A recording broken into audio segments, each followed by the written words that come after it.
एकीकडे मान्सून कोकणाच्या सीमेवर दाखल झालाय, मात्र इथून पुढे त्याचा प्रवास कसा असेल याचा काही अंदाज नाही। त्यामुळे तहानलेल्या महाराष्ट्रात परिस्थिती आणखीन बिकट व्हायचा अंदाज आहे। राजधानी मुंबईपासून विदर्भापर्यंत कशी आहे पाणी टंचाईची स्थिती, पाहूयात हा रिपोर्ट।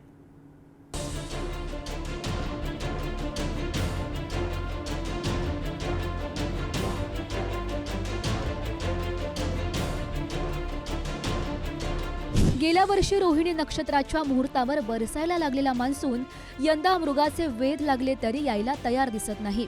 त्यामुळे महाराष्ट्राची चिंता काहीशी वाढली आहे। कोरडी पडलेली धरणं चिंतेत आणखी भर घालतायत। खरीपाची पेरे करायची वेळ टळून चालल्यानं शेतकऱ्यांच्या संयमाचीही परीक्षा सुरू आहे। राजधानी मुंबईवर पाणीटंचाईच्या चिंतेचे ढग घोंगावू लागलेत। मुंबईला पाणी पुरवठा करणाऱ्या धरणात अवघा 14% पाणी साठा शिल्लक आहे। आधीच 10% पाणी कपात सुरू असलेल्या मुंबईकरांचं पाणी आणखी कमी केलं जाऊ शकतं। तिकडे मराठवाड्यातल्या धरणात अवघा 34% पाणी साठा शिल्लक आहे। मागच्या 15 दिवसात तब्बल 8.5% पाणी साठा घटलाय। उन्हामुळे बाष्पभवनाचं प्रमाण मोठं आहे, त्याचा फटका जलाशयांना बसतोय। मराठवाड्यातल्या धरणांची स्थिती नेमकी काय आहे पाहूयात। जायकवाडी 31.84%, माजलगाव 22.47%, मांजरा 18.75%, सिद्धेश्वर 0%, येलदरी 54.82%, विष्णुपुरी 47.68%, निम्न तेरणा 42.18%, निम्न दुधना 31.33%, इसापूर 45.41%। मराठवाड्यातील पाणी टंचाईचा फटका शेती आणि फळबागांनाही बसतोय। बीडच्या गेवराई तालुक्यात सिरसमार्ग गाव मोसंबीसाठी प्रसिद्ध आहे, पण पाण्याच्या अभावी इथल्या मोसंबीच्या अनेक बागांवर जेसीबी चालवण्याची वेळ शेतकऱ्यांवर आली आहे। दिनेश गोळवे या शेतकऱ्यानं शेतातील मोसंबीची झाडं वाळू लागल्यानं त्यावर जेसीबी चालवला आणि झाडांची शेतातच होळी केली।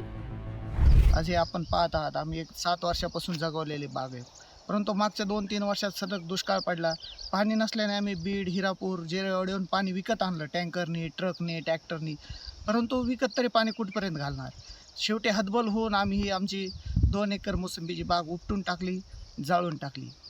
आमची सरकारकडे मागणी आहे, ही जी मी स्वतः शेतकरी आहे, माझी जी परिस्थिती झाली, अशीच परिस्थिती श्री क्षेत्र भगवानगडपासून तर खाली माजलगावपर्यंत जो हा आमचा पट्टा आहे, तो पूर्ण 100 किलोमीटर पट्ट्याची अशीच परिस्थिती आहे। आम्ही ऊस पीक घेतो किंवा जे पीक असेल, ऐन वेळेस आम्हाला पाणी कमी पडतं, त्याच्यामुळं ते पीक सोडून द्यावं लागतं आणि शेतकरी आम्ही सतत आर्थिक तोट्यात जातो। त्याच्यामुळे आमची शासनाला मागणी आहे की आपण गोदावरी, सिंदफणा व बीड जिल्ह्यातील इतरही नदीजोड प्रकल्प तात्काळ सुरू करावे।